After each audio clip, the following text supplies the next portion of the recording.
Ogini na afio. Ogini na afiaba. Hey! Na ni rapu mu na ụmụaka n'ụlọ wee bibi nụ nwaanyị ọzọ. Ụmụaka ise, six. Hey! Chalụkwa. Ya no nugo nwaanyị. Adịkwa m ime ọzọ. Hey, ndekwa afọ ime. Chalụkwa. Ọ dịghị, ọ dị m. Ọ dịghị di m.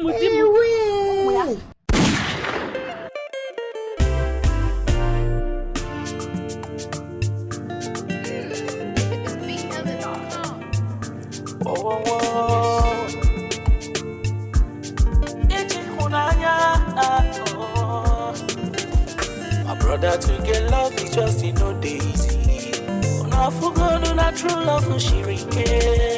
Sister to get love is just in no days. Oh, what ya no can Ije Ihunanya. Ije Ihunanya.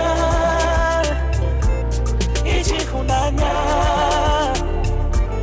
Ije Ihunanya. Oh, Ije Ihunanya.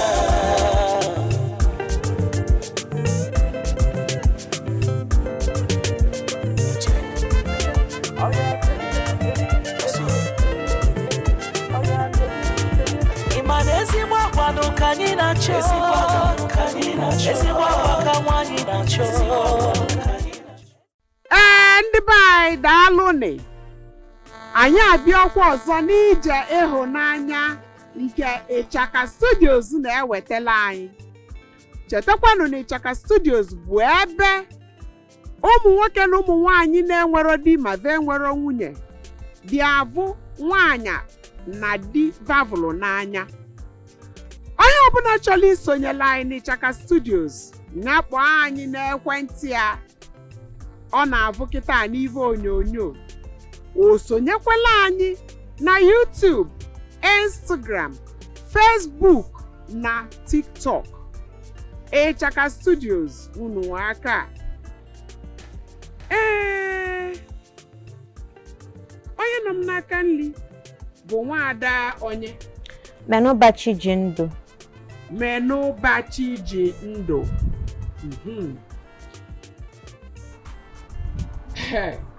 Ị chọrọ nwoke?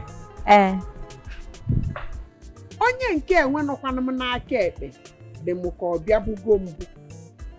Abịabugo m. Ị bịabugo? Abịabugo m. Gị bụ Chima Nelson. Exactly. Nnọọ. Gwakana anyị ụdịrị nwaanyị ị chọrọ achọ. Ịma nke anyị kpọrọ ya ma last na ọ tara mana agwa ya bụ ihe gbu ya. Mana ụdịrị onye nchọ na-abụ onye responsible, ọ bụrụ ndị a pụta iri ego a na-akpatara. Achọ m nwaanyị ga-erubere m isi ana. Ọ bụrụkwasị na m aga na-eteki care of her, at least ọ bụrụ nke asị na ọ ga-agụ isi 100 million na-akọ ya eri. At the end, akpọbụ ihe nọ n'akpa ya. Achọrọ m ụdịrị ndị, achọrọ m ndị dị honest and truthful. Maa mma wee ezigbo agwa, ọ ụdịrị onye nchọ.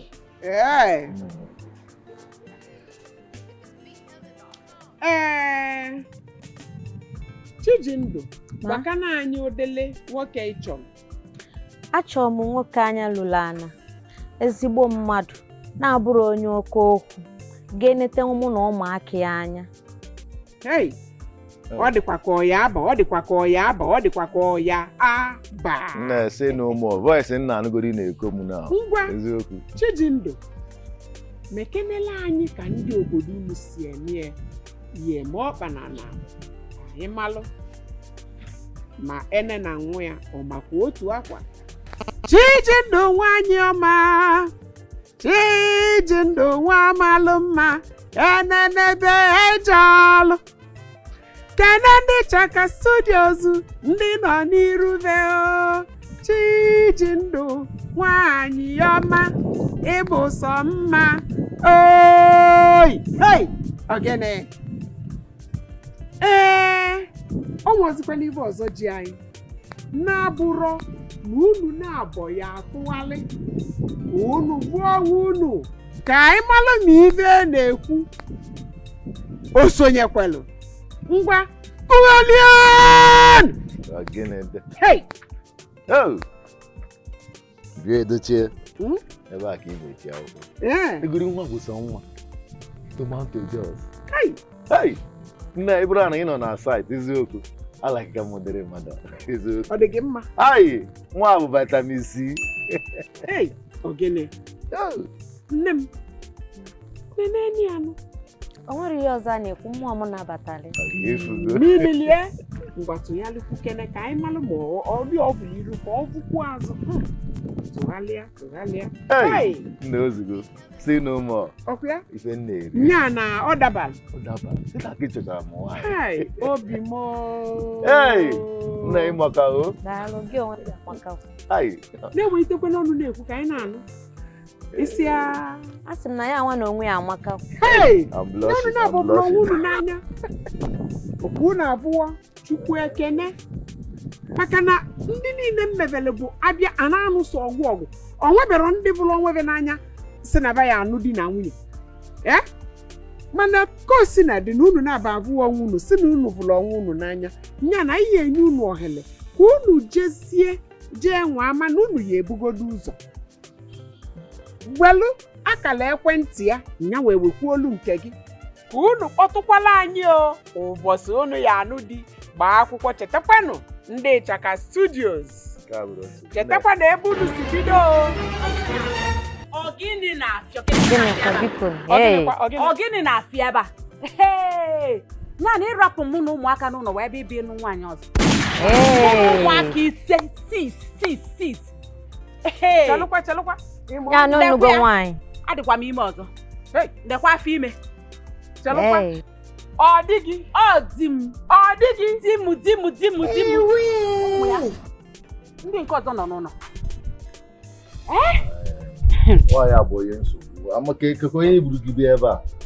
Ọ sị na m bụ onye nsogbu. Ịbụ onye nsogbu. Ị sị na m bụ onye nsogbu. Achọrọ m ịnụ nwaanyị ọzọ ka m nweta peace of mind. Onye ligizi na nna ebe a. Bịa ụdịrị ya bụ ihe a. Abụ m onye nsogbu iwe nyekwa m afọ ime nka. Mba nọ na ọ na-emenata. chekwalụ nya na Anyị ga-anụ gbado.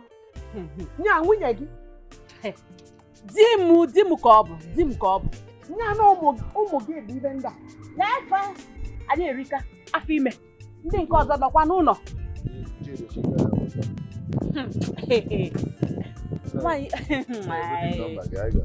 Ike agwụgo m n'ọnụ aghọtara kedu ụdịrị ihe bụ ihe? Eche m na ebe anụnwa bụ ka obizi. Amara m na nke bụ dị okwu ka na-abịa sef. Ihe eje n'ụtọfụ nwaanyị na-afị maka na ebe i mere onye nke otu nke m amazi m ka ọ ya esi wee dị. Ịbịanụ daalụ nne. Ọnwakwa ebe ị na-eje anyị ga-anụ gbadi ya fanwe ibido anyị ga-eme gbadi ya n'isi. N'ọba Biko echi niile ya aka mma echi ya aka mma biko onye ka mma ya abịa. Ụmụnne m na ụmụnna m. Hai! Nsogbu dịkwa maka na amarazi m ibe m emeje ndị nke nsikwu a n'ọkada bịazịa na ba anụ ọwọ na ba ji anụ di na nwunye ka ọ bụ na ụkwụ a na-apị na mkpụrụ adịrị ya. Ya okotoliba ibe mekweli ya bụ na anyị ka nọkwa n'ije ịhụnanya nke Ichaka Studios na-eweta. Udo dị anyị ka ya na-eje ovu mgbe ife abụ niile a na-achọ n'uke enu eme gịnị avụ ya n'uke anụ ndị be anyị dejeni ndị be anyị ọkwani n'ibe ka anyị na-eweta ije ịhụnanya nke Ichaka Studios na-ewepụta n'isi njedebe. Bikoni sonyelu na anyị maka ndị chọlụ di ma ọ bụ nwunye. Akala ekwentị anụnwa na-egosi n'ive onyonyo a nya ka unu ya akpọ wee tinye unu n'ive a na-eme unu bịa na Ichaka Studios chọta di ma chọtakwa nwunye deje niri nne. Okay, afa m bụ Ofokwu Vivian nke eji Sweetest wee malụ. Biko nụ na-anọnyela anyị n'iji ịfụnanya nke dị na Ichaka Studio. Ebe ị ga-esikwa wee nweta anyị nọ na YouTube, anyị nọ na Instagram, anyị nọ na Facebook, anyị nọkwazi na TikTok. Iji ịfụnanya Ichaka Studio.